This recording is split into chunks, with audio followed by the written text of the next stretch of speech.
Kumustahin na natin ang magiging lagay ng panahon ngayong Holy Week. Makakapanayam natin si Chris Perez, Assistant Weather Services Chief ng Pag-asa. Chris, at tuloy-tuloy ba yung mainit at malinsahang panahon sa bansa ngayong Holy Week?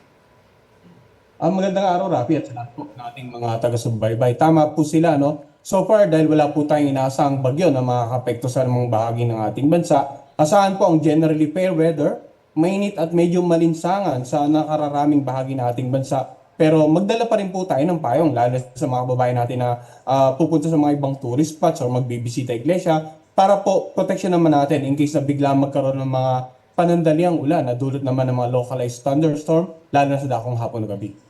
Gaano po kataas yung chance na makapagtala tayo ng danger level o kaya extreme danger level na heat index sa mismo nga sa Semana Santa?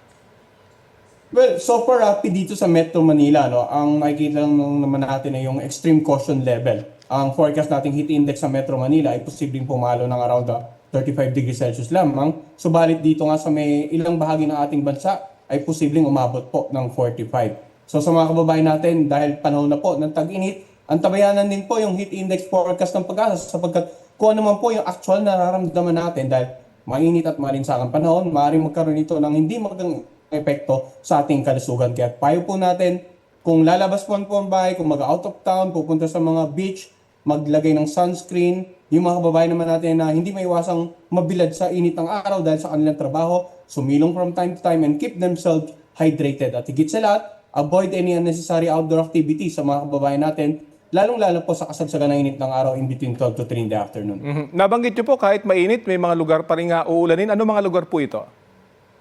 Usually, Rafi, itong mga lalawigan po sa eastern section ng ating bansa, dahil nga sa umiiral na easterlies ay posibleng makaranas ng mga localized thunderstorm o yung mga panandilang mga biglang pagkidlat at pagkulog na may mga kasamang pag-ulan, usually in the afternoon or evening. Ito yung normal na nararanasan po natin pag panahon ng tag-init dito sa ating bansa. Bagamat wala pa po kayo nakikitang namumuong bagyo sa labas ng PAR, ngayong Abril po ba, meron posibleng mamuong bagyo? Rafi, hindi po natin niro-rule out yun sapagkat at least ang outlook natin na posibleng ma-monitor natin bagyo for the month of April ay either wala or isa. At kung makikita nga po natin, yung mga possible tracks ay nakikita natin sa ating screen ngayon, kung magkakaroon ng bagyo, either hindi man tumama sa ating bansa or kung tumama, it is usually towards the Visayas and Luzon area. Pero so far, in the next 2 weeks ay wala po tayong nakikitang bagyo na makakapekto po sa ating bansa.